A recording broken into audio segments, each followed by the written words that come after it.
tẹ́ bá rí ọ̀pọ̀lọpọ̀ àwọn ọmọ tí wọn tètè ríṣẹ́, tẹ́ bá rí ọ̀pọ̀lọpọ̀ ọmọ tó tètè ṣoríire, ẹ lọ wò ó sẹ́ ìràwọ̀ òun àti ìràwọ̀ bàbá àti ìyá rẹ̀ kò bára mu. Bí ìràwọ̀ bàbá àti ìyá bò bá bára mu, ó lè fà á kí ọmọ má tètè lọ́kọ, ó lè fà á kí ọmọ má tètè ríṣẹ́, ó lè fà á kí ayé ọmọ bàjẹ́, nítorí wípé ohun méjì tó jọra wọn papọ̀ ni wọ́n gbé sára ènìyàn kan, yóò sì máa dààmú body system ẹ̀. Ọ̀pọ̀lọpọ̀ ogun tó ń jà àwọn ènìyàn, èmi lè fi ọwọ́ rẹ̀ sí sọ̀yà, ìràwọ̀ ló ń dààmú ọ̀pọ̀lọpọ̀ ẹlòmíì. Wo tá a bá sọ fún ẹ pé kò fẹ́ni tí ìràwọ̀ ẹ bá tiẹ̀ mu, tó bá ní bẹ́ẹ̀ kan wà á rí rìsọ́ọ̀tì ẹ̀. Rìsọ́ọ̀tì èmi wá after 30 years ni, rìsọ́ọ̀tì èmi wá after 40 years ni. Wo ṣé ó yẹ kí òbí jìyà lórí ọmọ, kí irú ọmọ bẹ́ẹ̀ kó wá di ọ̀tá sí òbí rẹ̀?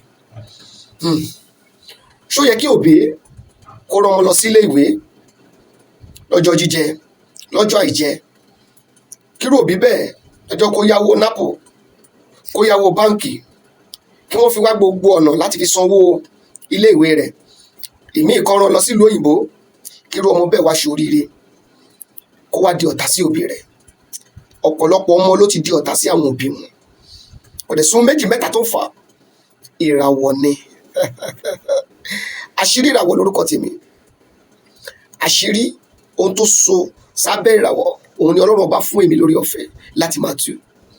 Dókítà pọ̀ káàkiri, dókítà tó ń ṣe yín ọ̀tọ̀, bẹ́ẹ̀ ni ètò ń ṣapá ọ̀tọ̀, tó ń ṣẹ̀ṣẹ̀, tó ń ṣẹ̀yìn ọ̀tọ̀. A ní olówó kì í dédé gbéra rẹ̀ lọ bá dókítà.